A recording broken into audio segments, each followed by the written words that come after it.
เมื่อพอยามมันจ้อยป้าจู่มันไปมาจอมตังนั่นเอสาซัมมารูปชบไอ้จ้อยอาโลพี่จ้อยน้องห่างนี้ฮะอาโลห่างนี้เพียวหล่อจังไหนอาโลไหนเมื่อกว่ามือมั้ยอีมอนี่มือกว่าแปดก็ผมใครมั้ยในก็ไอ้ห่างนี้นะในหม้ออาโลคนหูมันก็ห่างนี้นี่เจ้าไหนถือไปเต้นนะอาโลนั่นอาโล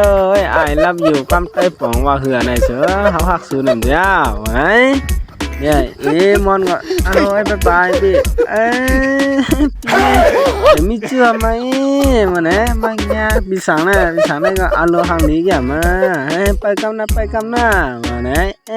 ไอ้จ่อยก็ผมคันเลยเมื่อมีช่างหมอวันไหนพี่สั่งก็มาเอาพงไอ้พงไม่กล้ามันเลยสิมาบรรจุมันหน่อยอาโลเฮ้ยปั่นเฮาหน่อยนะอาโลจ้วมเพียวหรอโอ้พี่จ้อยดูดูพี่สั่งเลยนะอาโล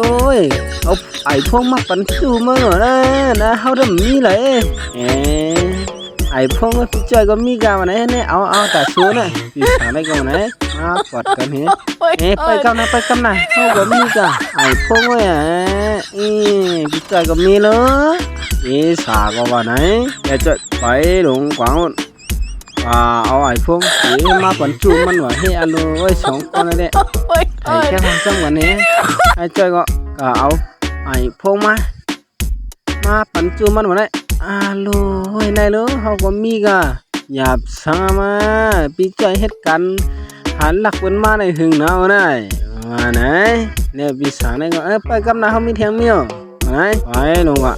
คุยเอาในการเลยมาญาติสังเองก็ไม่คำหนูโม่คำเตียงว่าไหนเนาะพี่สาวได้เอาคำเตียงมาปั่นจูมันแถวให้มาเห็นเหนือจ่อยขากาแต่ว่าได้ดูก่อนอย่างก่อนหนูหมอกจอดดูอาโลคนเนี่ยเอาคำมาปั่นจูมันแถวในดูเขาได้นั่นก็ว่าไหน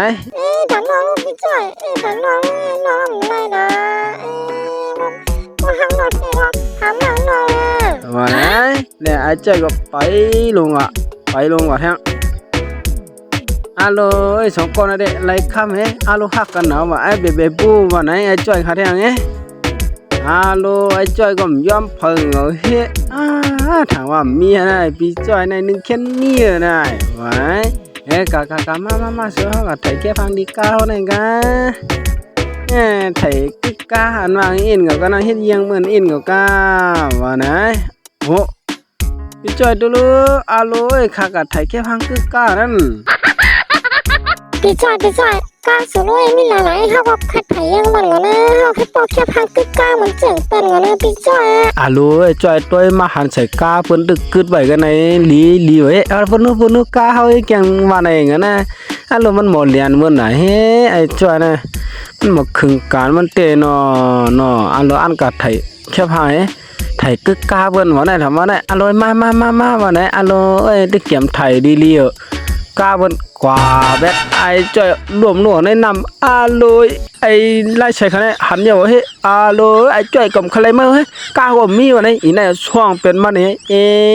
มันก็ซ้ำไข่ขู่ไว้ก็ไม่ได้อาโลดอกเดียวพังมันเนี่ยจ้อยมันก็เหมือนไข่เก่ากับลูกว่าไหนจ้อยเงี้ยกินคันมันเงี้ยรวมหน่วในนำนั่นเหี่ยว